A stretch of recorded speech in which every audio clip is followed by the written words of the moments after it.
Taycan, Porsche's first fully electric car, is a magnificent machine. For those who can't get past the turbo name on the top versions, there's always the 4S or this new variant, the Taycan. No numbers, no letters, no descriptors, no controversy, just Taycan. It's the base model that ditches the front motor, but this rear driver does keep the unique 2-speed transmission and a rapid charging rate of up to 270 kilowatts. Good news, this is significantly less expensive than the 4S by some $23,000. The bad news is the base price is still $81,250 and you're going to want to have some options. But then there's good news. There's still a $7,500 federal tax credit available. Maybe use Uncle Sam's kickback for extras. It would nearly cover the premium package that would add Bose sound, better vented seats, and a panoramic glass roof, plus the $800 frozen berry paint, and the interior is Blackberry. Have to believe Prince is looking down on this with a grin. If I had $10 for everyone that gushed over this combo, I could buy this car. Well, not this one. As a Euro spec vehicle, it's headed back to Germany once US automotive writers are done with it. The sweet spot for Taycan pricing settles at around $105,000, adding air suspension, all-wheel steering, Porsche torque vectoring, upgraded brakes, head-up display, and night vision easily pushes it towards $120,000, and raiding your 401k is bad advice.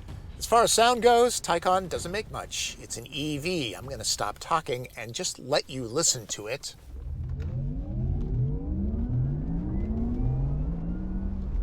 It's kind of cool. The $500 Porsche electric sports sound is on. Even without it, Porsche motors have a deeper tonal quality compared to other EVs. Seems like there's a bit less aural character than in turbo and 4S models, probably because of the dual motors. There is no EPA range estimate at this writing. This one has the larger 93.4 kilowatt-hour lithium-ion performance battery plus pack, a premium of $5,700. I only have this car for about 5 or 6 hours, so I can't do a real-world range test, but a 4S is EPA rated at 227. I easily get 270 miles out of a charge. Edmunds saw 318. So this one should be about 10% more efficient. So long as the temperature is above 60 degrees, it should easily pass 300. It's EV 101, temperature affects range. Because I care more than I should, I highly encourage anyone buying an electric car to check the consumer experience reporting on the EPA site, plus different EV forums to find the real-world range, because some manufacturers are very optimistic, others, like Porsche, quite conservative. The single motor is tuned for a little less oomph than the rear unit found in 4S. With the standard battery, it makes 402 horsepower and 254 pound-feet of torque, and I'll note that its max charge rate is 225 kilowatts. The Plus pack charges faster at 270, and the motor is more powerful, 469 horses and 263 pound-feet. Naturally, the pack is in the floor. There's little drama on startup. The 2-speed gets one of the few electric selectors that feels right to me. Taycan's dynamics can be set up many different ways, depending on your mood and driving situation. Level 2 home charging is done on the driver's side. DC fast charging is added on the passenger fender. Porsche offers 3 years of free Electrify America charging. Yes, the bigger battery does provide more horsepower and torque, but the 0 to 60 time remains the same. Porsche says it's 5.1 seconds. It tends to be very conservative. And I'm thinking that the frozen berry paint is good for shaving off at least 1/10 of a second, huh? Under hard launch, the Taycan Turbo's 2-speed can be felt. Here, it's very subtle. This is a blast to accelerate in. I like electric cars. Porsche says this is the most powerful standard model it's ever made. That said, this is not the fastest EV out there, and it doesn't make fart sounds. But just like choosing a marriage partner, it's wise to consider more than just one facet. All Taycans are girder solid with steering that has a lockdown on center feel, and the base model has its own character. While Porsche does tune its all-wheel drive systems to have more of a rear drive dynamic, this one really feels rear drive. If you kind of punch it, you can feel it in the seat of your pants. Because of the motor delete, the nose is a couple 100 pounds lighter. That's got to help handling. Every Taycan that I've driven has been a joy to drive. Electric cars, of course, have that advantage of having the heavy battery in the floor. Certainly helps the center of gravity. It just whips around corners. Porsche claims Taycan has the lowest center of gravity of its road-legal vehicles. Standard Porsche Active Suspension Management, or PASM, changes the ride quality from softer for highway cruising to firm for mountain road gymnastics. The most comfy setting is hardly like an old Buick. Porsche does not offer an aggressive one-pedal driving mode in the Taycan. It's like a regular car. When you want to stop it, you use the brake pedal. Also, the actual brakes are excellent. It is a Porsche after all, and the transition from the regenerative braking to the actual physical disc brakes is seamless. And no, the frozen berry paint won't stop it any quicker. I still think it's faster, though. Just like the turbo models and the 4S, this Taycan is very quiet. All you really hear is some wind rushing over the body and a little bit of tire noise, but not an awful lot.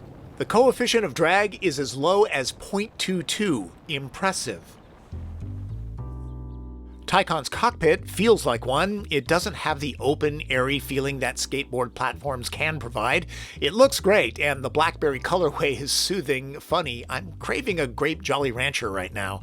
As equipped, there's a little more overt plastic than expected in a car this spendy. Like everything in life, more money rectifies that. There are all sorts of trim options, just like Porsche's InnoDrive adaptive cruise control and lane keep system is a $3,600 package.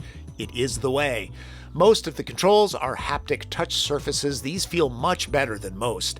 This being a Euro spec car, there are no North American maps, so I can't judge the full operation, but I've driven US Taycans and find the configurable user interface to be quite good and responsive. Not only is there Apple CarPlay, Apple Music is built in, so if you forget your phone, you still have tunes. One thing that's the same on all Taycans is the console lid. Try to get in and it doesn't stay up. It's kind of fussy. I'm not sure why. I really don't like this, but gotta find something not to like about this car other than the price. Taycan's back seat is custom made for two average-sized adults. In other words, a little snug. 2+1 seating is optional. Evil Twin would lament the lack of seat pockets, but would enjoy the $990 rear climate zone. Heated cushions are available here. This is the third Taycan I've driven, fourth if you count the Concept, and yet I've never done the TP trunk test with one. How exciting. There is an included charge cord that adapts from 120 to 240 voltage, so you can mooch off your friends when on a road trip. There are some niceties in the well-trimmed trunk, too. No remote releases. Dropping the seat backs mean going around to the back doors. There's no ski pass-through. That would make this boot more useful. At least the seats lay perfectly flat. No word when the Cross Turismo version will hit the market. Surely it will have more utility than this. 4 packs is kind of skimpy. And yes, there's storage up front, but not an awful lot. You can tell the light is fading. This is the martini shot, folks. Let's go to red light, green light. Green light. The base Taycan is significantly less expensive than the 4S, and its rear drive dynamic will appeal to some. The overall driving characteristics are the best I've experienced from an EV, and yes, I've driven almost all of them. Outside and in, Taycan is elegant and refined when it comes to design, and I'll point out, Porsche isn't afraid to offer paints other than white, silver, gray, and black. Thank you. Yellow light. It may have one of the longest EV ranges on the market, but it seems Porsche only gives worst case numbers. Maybe that's good, but it is confusing. The blazing max charge speed of 270 kilowatts depends on finding Electrify America stations, which are improving, but I've had mixed experiences with those. The crafted cabin has a bit more obvious plastic in it, if not spruced up with optional trim. And there's that console lid. Red light. Porsche goodness and build quality means Porsche pricing. Always has, always will. Those equating speed with price won't find rapid transit value in Taycan, and travelers that chronically overpack, this car is not for you.